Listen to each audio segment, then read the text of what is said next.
तर आज आहे संक्रांत आणि संक्रांत म्हणजे काय तर सगळीकडे आनंद आणि गोडवा पसरवण्याचा दिवस. तर त्याच दिवशी काय केलं सांगते. आज सकाळी उठल्या उठल्या पहिल्यांदा मी रांगोळी काढायला घेतली होती. सहसा उठल्यानंतर काढायला देणार नाही, पण तो माझ्यासोबतच उठला होता आणि उठल्या उठल्या मी रांगोळी काढेपर्यंत त्यानं हा सगळा प्रताप करून ठेवला होता.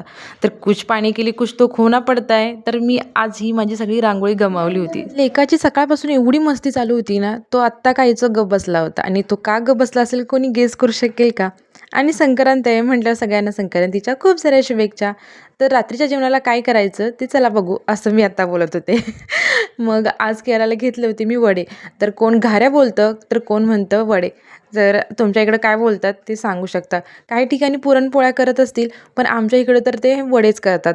आणि स्पेशली किंक्रांतला तर नॉनव्हेज असतं, पण गुरुवार होता त्याच्यामुळे नॉनव्हेज वगैरे काही नाही. पण मी हे वडे केले होते मस्त पांढरे तीळ घालून. हे वडे इतके सुंदर होतात ना, काही ठिकाणी कोंबडी वडे पण म्हणतात. आणि ही रेसिपी ना माझ्या मम्मीची आहे. आणि तुम्हाला ही रेसिपी हवी असेल तर माझ्या चॅनलवरती नक्की जाऊन बघा. मी माहेरी असताना याची पूर्ण रेसिपी फुल शूट करून व्हिडिओ टाकला आहे चॅनलवरती, नक्की बघू शकता. आणि एखादा पदार्थ जर तो सुंदर झाला म्हणजे आपल्याला तो आवडतो आणि आपण तो अगदी आनंदात केला असेल ना, तर तो छान होतोच. आणि तसंच हे आजचे वडे झाले होते.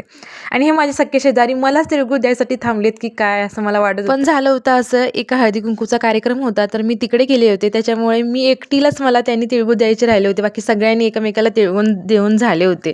आणि मी यांच्याकडून सगळ्यांकडून तिळगुळ घेतले आणि मी यांना जेव्हा देत होते आणि यांच्या पाया पडत होते, तर हे कोण पाया पडून घ्यायला तयारच नाहीत. जरी वयानं मी लहान असले तरी या सगळ्यांना वाटत असते की हे सगळेजण माझ्यापेक्षा लहान आहेत आणि मी यांच्यापेक्षा मोठी आहे, म्हणून हे ना सगळेजण माझ्याकडून पायाच पडून घेत नव्हते. असो, यांचे तर हे असे सगळे मजा मस्ती ना पूर्ण प्रत्येक सणाला चालू असते. आणि ही मजा मस्ती करायला यांच्यासोबत मलाही खूप छान वाटतं. त्याच्यानंतर नवरोबाला तिळगुळ द्यायला गेले आणि तिळगुळ देताना म्हटलं, हे तिळगुळ घ्या, माझे तिळगुळ सांडू नका आणि वर्षभर काय माझ्यासोबत मांडू नका.